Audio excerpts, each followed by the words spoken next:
আচ্ছা, আমরা প্রথমে দেখব যে আমরা কিভাবে ফেক প্রোফাইল ডিলিট করব অ্যাকচুয়ালি। তো সেটা করার জন্য আমরা প্রথমে একটা ব্রাউজার সিলেক্ট করব। ঠিক আছে, ব্রাউজার সিলেক্ট করার পর আমার যেটা হচ্ছে মেন আইডি, সেই মেন আইডিটা আমরা হচ্ছে এখানে ব্রাউজারে লগ ইন দিব। ঠিক আছে, ক্রোম ব্রাউজার ফোন থেকে সিলেক্ট করতে পারেন।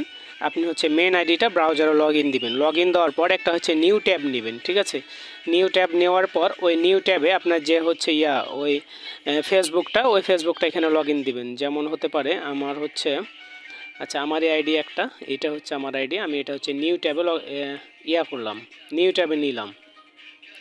এই আইডিটা আমি নিউ ট্যাবে নিলাম, অথবা হচ্ছে এই আইডিতে ঢুকে, আচ্ছা এই আইডিতে ঢুকে আমরা হচ্ছে রিপোর্ট করব কীভাবে। প্রথমে যেহেতু আমাদের ফেসবুক আমার হচ্ছে পার্সোনাল ফেসবুক, এটা আমার নিজের।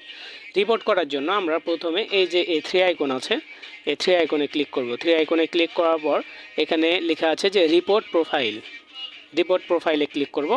তারপর এখানে হচ্ছে উপরে লেখা আছে সামথিং অ্যাবাউট দিস প্রোফাইল, এখানে ক্লিক করব। ক্লিক করার পরে এই যেখানে ফেক ফেক প্রোফাইল নামে যে অপশনটি আছে, এই ফেক প্রোফাইল, তাছাড়া যদি অন্য আপনাকে মানে অন্যভাবে হ্যারেজ করে, টাকা চায়, অথবা হচ্ছে 18+ আন্ডার, যেহেতু সেক্সুয়ালি কোনো কিছু যদি প্রবলেম হয়, কিংবা ফেক যদি কন্টেন্ট হয়, সেক্ষেত্রে আলাদা। যেহেতু আমরা এটা পুরো ফেসবুকটাকে রিমুভ করব, তাই হচ্ছে আমরা ফেসবুক প্রোফাইলে ফেক প্রোফাইলে ক্লিক করে, যেহেতু আপনি মানে হচ্ছে গ্রাহক, আপনি আপনার মেন আইডি থেকে কিন্তু এটা হচ্ছে রিপোর্ট করবেন, যেহেতু আপনি, সো এখানে মিতে ক্লিক করবেন।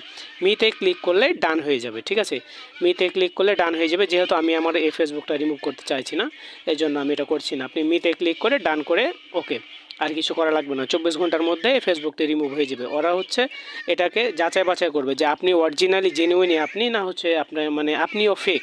এটা এটা ওরা হচ্ছে যাচাই বাছাই করার পর ওই ফেসবুকটা 24 ঘন্টার মধ্যে ফেসবুক থেকে ডিলিট করে দিবে। এরপরেও যদি না হয় তো ওটার জন্য পরবর্তী ভিডিও আছে, স্টেপ আছে, ওটা পরবর্তীতে দেখাবো।